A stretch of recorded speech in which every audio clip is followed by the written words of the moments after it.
Guys finally বিয়ের প্রোগ্রামটা করে ফেলছি। বিয়ের প্রোগ্রাম করেন তা না হয় ঠিক আছে, কিন্তু কি পড়ছেন এসব? নিজের দিকে একবার খেয়াল করছেন?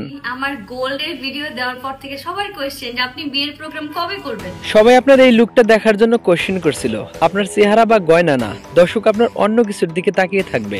সো ফাইনালি আজকে হচ্ছে আমার বিয়ের প্রোগ্রাম, দেখতে পারতেছেন। বাট আমি এত চোখ কেউ বানায়?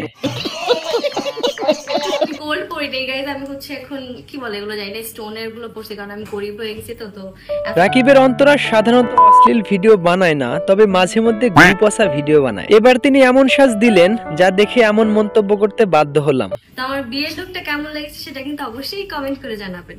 তো ভিউয়ার বসে আছেন কেন? কমেন্ট করেন, মতামত জানান। ভাবছিলাম এই শীতে আলামিনে নিয়ে 300 বিডামু, কিন্তু কি আর করার, আলামিনে তো অন্য কাউরে ভালোবাসে। ইহা একটি ডাহা মিথ্যা কথা। আমি অন্য কাউকেই ভালোবাসি না, আমি শুধু ভালোবাসি আমার অডিয়েন্সদের। তারপর আর কি স্যাড সং, ইংলিশটা না বাংলাটা? আরে স্যাড সং গাইবো তো আমি, কারণ আমার ভিডিওতে ভিউ আসছে না। প্রেমের সমাধি ভেঙে মনের শিকল ছিঁড়ে। চাচা ইউটিউব এত সাজানো কেন, আর আমার ভিউয়ার কোথায় জানি না। গোপন সংবাদের ভিত্তিতে জানতে পারলাম আমার ভিউয়ার নাকি আইসক্রিম কিনতে ক্যাফেতে গেছে।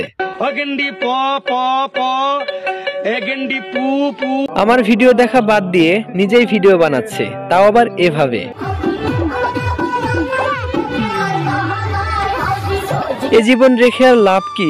মাঝে মাঝে মনে হয় মনের দুঃখে এভাবে গান গাই।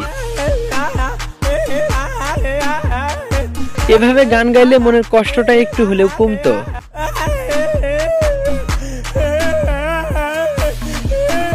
যাই হোক, এভাবে গান গাওয়া যেহেতু পসিবল না, তাহলে অন্য কিছু ভাবতে হবে। করতে হবে, ইন্ডাস্ট্রি বাঁচাতে হবে। সাকিব যেহেতু বাইরের নায়িকা নিয়ে বেশি কাজ করছে, যদি বলে ম্যাডাম আপনারা কাজ করছেন না কেন, সেটাও করতে হবে। তখন আবার কোশ্চেন করবে যে কেন পচা নায়কের সাথে কেন কাজ করছো, বাট কাজ করতে হবে। সাকিব যেহেতু বাইরের নায়িকা দিয়ে কাজ করে, সেক্ষেত্রে আমাকে দিয়ে একটা সুযোগ দিতে পারেন, আমি কিন্তু অনেক ভালো কাজ করতে পারি। সাকিবের 2 বইয়ের 2, আর আমি তোমাকে একাই 2টা দিব। বিশ্বাস করেন, ঠিক এইটা দেখারই অপেক্ষা করছিলাম। ধনকে দেখলে তুই মনকে চিনলে না, সোনা গহনা চিনলে তবু আমায় চিনলে না। হিরো দা আলম, গায়ক দা মলম, একটা গান ভাইরাল হয়েছে আর সে সেটা গাইবে না, এটা কিভাবে মানা যায়? আমি আসলে মনে করি না যে একটা হোস্ট কোনো প্লেয়ারকে চাঙ্গা করে।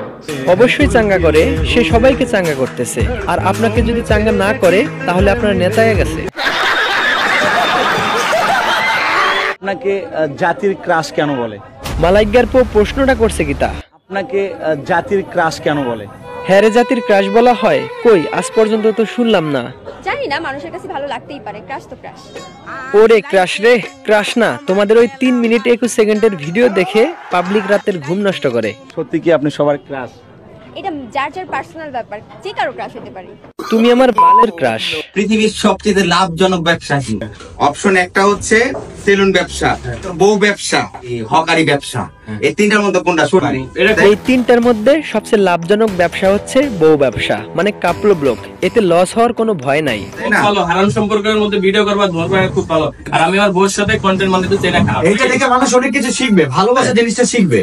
হালার ঘরের হালারা আবার যুক্তি দেখায়। এখন যে ভিডিওটি দেখাবো আপনাদের, ভিডিওটি একটু খেয়াল করে দেখবেন।